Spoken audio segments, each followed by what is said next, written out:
Donc il faut comprendre la place géographique de Calais. Calais est la frontière de l'Angleterre et c'est une frontière de plus en plus importante puisque Calais est une frontière Schengen. C'est-à-dire Calais n'est pas la frontière entre la France et l'Angleterre, c'est la frontière entre l'Europe et l'Angleterre. Ouais. Et le nombre de pays d'espace Schengen, maintenant, ils sont 22, pardon. Donc c'est la frontière de 22 pays, beaucoup plus qu'en 2002 quand on a fermé Sangatte. Donc, inévitablement, compte tenu de sa géographie, Calais est le lieu de passage pour l'Angleterre.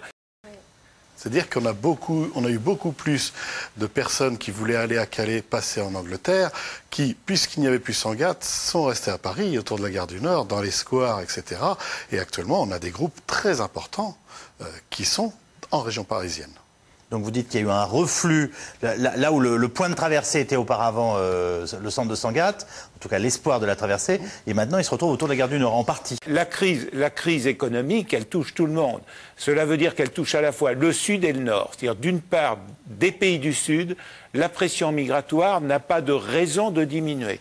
D'abord parce que les pays du Sud sont aussi concernés par la crise économique, et d'autre part, les politiques de développement de leur gouvernement n'ont pas des réussites extraordinaires. Qu'est-ce que je dis aux gens de la région de Calais là ce soir? Je dis attendez-vous à en voir débouler le triple. Enfin, excusez-moi. C'est ce qui peut arriver parce que regardez quand même ce qui se passe dans le Sud, où des gouvernements, au lieu de s'intéresser au bien commun et au développement de leur population, ne s'intéressent qu'à conserver leur pouvoir.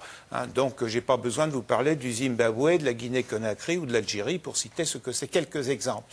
Donc il faudrait que la situation dans le Sud s'améliore considérablement pour que la pression migratoire du Sud diminue. Ces gens-là, si vous les interrogez, ils vont vous dire « moi je préférais vivre et travailler au pays ».